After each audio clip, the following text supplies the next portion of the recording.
Let's get right to today's very choppy market action. We have Tom Lydon. He's Global Trends Investment. Two international opportunities for investors. And you know what? He's as bullish as his smile is wide here. Brian Boyle is Valley Forge Mutual Fund Portfolio Manager, who remains cautious but optimistic on the markets. But let's get right to Larry Shover in the pits of the CME. Well, let's go back to what Nicole was just saying. 2:10 p.m. Eastern, so 1:10 Chicago time. What happened in those pits?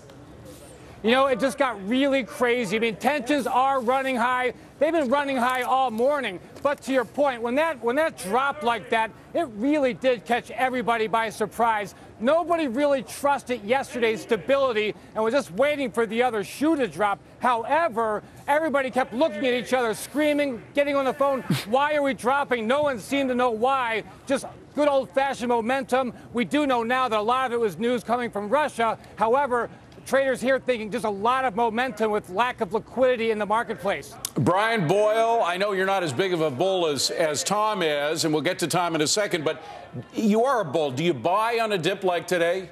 We do. We buy select sectors. We think if you look at the overall market, financials, natural gas are two areas that we really like right now. Wow. From a valuation standpoint, they're a lot lower than the overall market. We're cautiously optimistic because we see growth signs in the economy, but valuations after a 5-year bull market are getting pretty frothy. So we want to be very careful where we're going. We would add to those areas today. Tom, valuations. I'm always arguing with guests on this. Historically, they're still not as high as they have been in the past, at least at their highest levels, right? Do you find this market affordable or a little too toppy and expensive at the moment? Well, you're right, Liz. It is affordable. And during summer doldrums, when we have geopolitical risk in there, it makes the volatility heat up a bit, makes investors' emotions heat up a bit. So for sure, we can understand this correction. But if you're really looking for valuations, look to emerging markets. PE ratio is around 12 compared to 17 here in the U.S. And specifically, if you look at India and China, those are kind of the best of the BRIC countries right now. There's a Wisdom Tree Earnings India ETF and an S&P China ETF. And then finally, there's a Chindia ETF, which is kind of a combination of both of them for people that are looking to take advantage of those valuations. All right, Larry, let's talk about what motivated the market down, or what has been over the past couple of days. And clearly it's concern that the Fed is going to tighten sooner rather than later. Talk about market corrections and rate hikes, because we do have historical precedents that perhaps some traders are trading on now.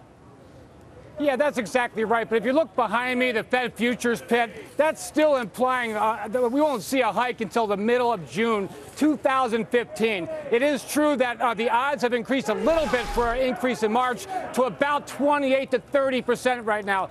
That said, if you look over history, it seems to indicate that corrections in the stock market are about 5 to 6 months before a meaningful rate hike. And we do have to remember that this time is different. Every time is different. Will we have a rate hike? Yes, we probably will, but it will be for the exact right reasons, and that the economy is healing. It's not going to be a rampant rate hike like we saw back in the 70s, or I'm sorry, early 80s. This is different. So I still don't think we're going to see a market correction, especially if you say it's going to be because we're raising rates. We're raising rates for the right reason. Okay, so knowing what we know, which is not certainly that at some point rates will be raised, we take it right back to Brian, and let's get to some of the names you like. You talked about how you like some of the financials and the energy areas. Let's put up your 3 picks today, and Kana, of course, would be the energy pick here. But talk about what speaks to you about this name and some of the other names on your list. Well, we love the gas sector in general, and we're looking out over the next several years. We see clear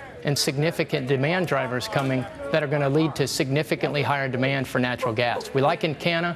New manager has come in. Doug Suttles has done a tremendous job refocusing the company. If you look at their restructuring plan, they're a couple of years ahead of schedule, and they have a lot of optionality to higher natural gas prices, which is what we're looking for. Tom, financial side.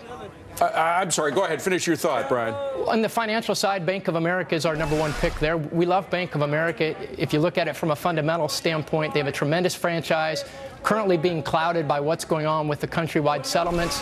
But we believe that that's getting closer to the end than we've been at some point. And over the next couple of years, we see Bank of America earning $2, perhaps more, which is extremely attractive on a PE basis today. And financials, by the way, are an area that do well in a rising interest rate environment. Okay, Tom, you're bullish on China. You mentioned some of your picks about that.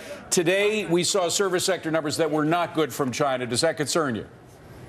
Well, no, it doesn't, because what's happening is valuations are there, and we're also seeing greater lending from banks. The stimulus programs are kicking in as well. Well, hold on. If you believe the government's numbers, we have increased lending. I mean, that's a lot of people don't believe in those numbers, and frankly, a lot of the times they're cooked, aren't they? Well, David, I think in the past that was more the case.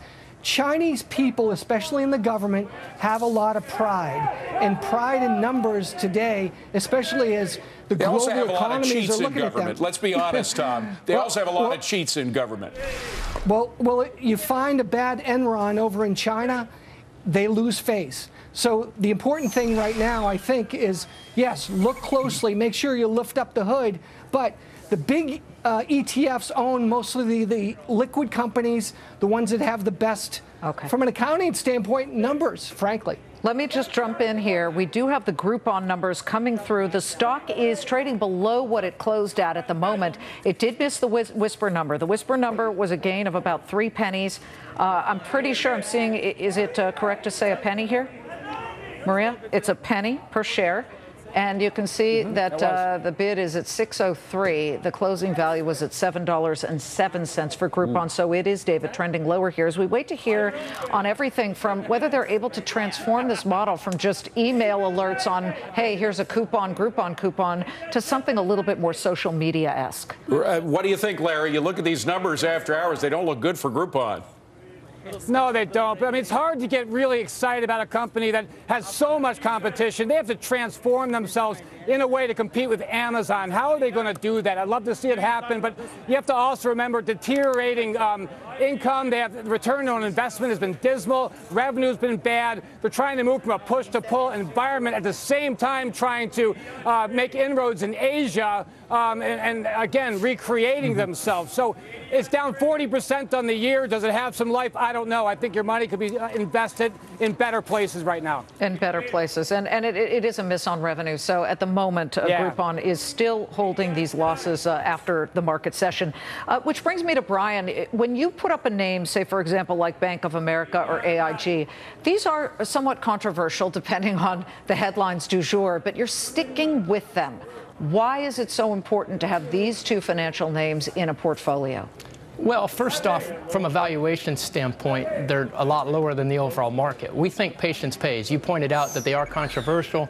That's one of the reasons that they're as cheap as they are today. We believe they're trading at half the market multiple, significant discounts to book value, and over the next couple of years, we think patience will be significantly rewarded, and that's where we're allocated today.